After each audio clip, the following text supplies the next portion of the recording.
Buenos días chicos, les paso a explicar la materia de esta semana. Esta semana vamos a hablar varias cosas, pero vamos a partir viendo cómo el páncreas está encargado de la regulación de la glicemia, ¿ya? Para poder entender esto es importante poder ir mirando este esquema. Por lo tanto, si ustedes van siguiendo los números, van a poder darse cuenta de cómo funciona este mecanismo de regulación, ¿ya? Primero nos damos cuenta, en el número 1 dice aumentan los niveles de glucosa en la sangre. Por lo tanto, este aumento de glucosa en la sangre va a actuar sobre el páncreas, que es una glándula que va a liberar insulina. Recuerden que la insulina es la hormona encargada de regular el azúcar en la sangre. Esta insulina a su vez va a actuar sobre el hígado, lo que va a provocar que se produzca una glucogénesis. Por lo tanto, ¿qué quiere decir eso? Que va a transformar la glucosa en glucógeno. Una vez que esté transformado en glucógeno, va a producirse una disminución de glucosa en la sangre, porque ya no va a estar de esa forma, sino que va a estar como glucógeno. Por lo tanto, como ya hay una disminución, esta disminución le vuelve a avisar al páncreas para que ahora, en vez de secretar insulina, secrete glucagón. ¿Qué es lo que va a hacer el glucagón? El glucagón va a actuar sobre el hígado y va a hacer que se produzca una glucogenólisis. ¿Qué significa eso? O sea, el glucógeno se va a degradar en moléculas de glucosa y por lo tanto la glucosa nuevamente va a volver al torrente sanguíneo. Y luego nuevamente se comienza el ciclo otra vez. Por lo tanto, esto se repite una y otra vez. De esa forma se regula el nivel de glucosa en la sangre.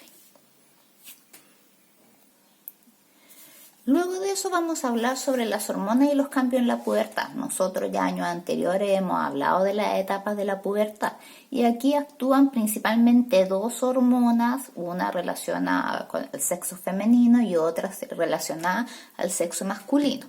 Pero como ahora estamos avanzando en curso, vamos a ir agregando más hormonas que también participan dentro de esta regulación, ¿ya? Primeramente, en la mujer actúa el estrógeno y la progesterona y en los varones actúa la testosterona, ¿ya? En las mujeres, ¿qué va a producir? Cambios de características sexuales secundarias. ¿Como cuál? Como el aumento de la estatura, la primera menstruación, aparición del vello púbico. En los varones va a haber desarrollo de los genitales masculinos, también va a haber un aumento de la estatura y también va a aparecer el vello púbico, ¿ya? Ahora, ¿cómo se regulan estas hormonas? Estas hormonas están mediadas a través de las gónadas, que son quienes las producen. Recuerden que los testículos producen la testosterona y los ovarios producen el estrógeno y la progesterona, ¿ya? Entonces, ¿cómo se va viendo esta regulación? Hacemos lo mismo que en el esquema anterior, vamos viendo cómo estas hormonas son reguladas. Entonces, partimos acá en el número 1, dice, el hipotálamo secreta una hormona llamada gonadotrofina coriónica, ¿ya? Que estimula la adenohipófisis. Estas son las glándulas, ¿ya? Por lo tanto, la adenohipófisis va a secretar dos hormonas, la FSH, que se llama hormona folículo estimulante, y la LH, que es la hormona luteinizante. Estas hormonas van a ir a la sangre y obviamente van a actuar sobre, en este caso, los testículos. La LH, por su lado, va a hacer que se secrete testosterona, ¿ya? Por lo tanto, se van a estimular unas células especiales que se llaman células de Leydig y ellas van a hacer un aumento de la secreción de testosterona.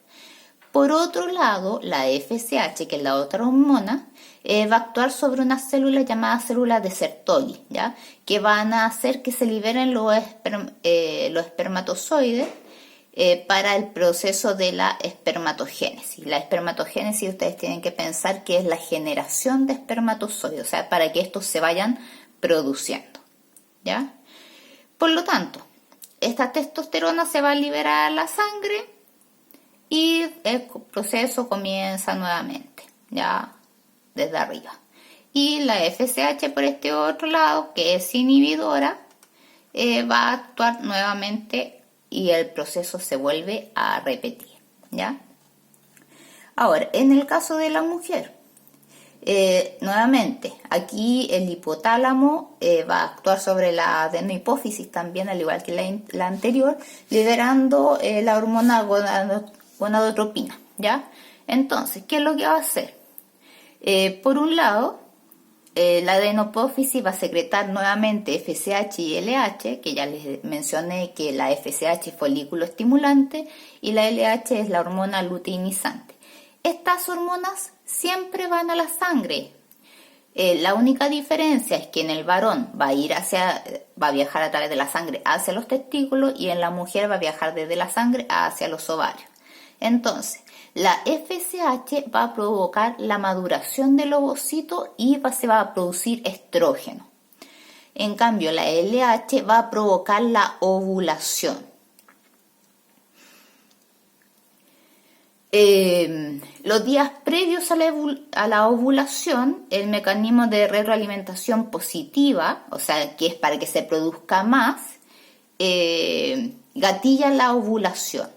Y por parte del estrógeno y la progesterona se ejerce una retroalimentación negativa sobre la adenohipófisis, sobre el hipotálamo, para la concentración de que esta hormona se mantenga constante, ¿ya? Por lo tanto, esta retroalimentación, si ustedes se dan cuenta, es negativa, por eso aparece ahí un signo negativo, actúa sobre la adenohipófisis y actúa sobre el hipotálamo. Y la otra tiene una retroalimentación positiva que actúa acá también sobre la adenohipófisis y también sobre el hipotálamo. Ahora, en relación al ciclo menstrual, nosotros también años anteriores hemos visto que el ciclo menstrual dura generalmente 28 días en un proceso donde hay una parte en el ciclo ovárico y hay otro en el ciclo uterino. Por lo tanto, un ciclo ocurre dentro del ovario y otro ocurre en el útero, ¿ya? Y eso es lo que vamos a pasar a explicar ahora. El ciclo ovárico consta de 3 fases: fase folicular, la ovulación y la fase lútea. En la fase folicular aumenta la secreción de gonadotropina, lo que va a hacer que la adenohipófisis genere FSH, lo que provoca la maduración del folículo. Recuerden que FSH significa hormona folículo estimulante, por lo tanto van a madurar los folículos, ¿ya? Esta fase va a durar entre 10 días a 3 semanas. ¿Para qué? Para que luego se dé paso a la ovulación, que es la salida del ovocito desde el ovario, ¿ya? Que ocurre generalmente en el día 14 del ciclo, ¿ya? Luego de eso viene la fase lútea. En esa etapa, las células foliculares que quedaron en el interior del ovario van a formar una estructura llamada cuerpo lúteo. Ya esta estructura va a producir o va a secretar estrógenos y progesterona para que el útero se mantenga en caso de un eventual embarazo, ¿ya?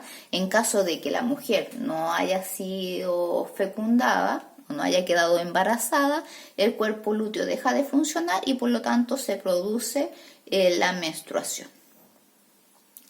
Luego está el ciclo uterino. El ciclo uterino también se va a dividir en 3 etapas. La primera etapa, que es la menstruación, que es el desprendimiento de las paredes del útero, que se llaman endometrio, por lo tanto caen en forma de sangre, ¿ya? Tiene una duración APP de 3 a 7 días la menstruación. Luego viene la fase proliferativa. Ya en esta etapa, los folículos en desarrollo secretan el estrógeno. Y este estrógeno hace que el endometrio se vuelva a rearmar y se vuelva a engrosar. ¿Para qué? Para prepararse para un futuro embarazo. Y en la fase secretora es luego de la ovulación, ¿ya? Por lo tanto, las hormonas secretadas por el cuerpo lúteo estimulan la mantención del endometrio Y si no hay fecundación, vuelve a comenzar el ciclo y se gatilla nuevamente la menstruación.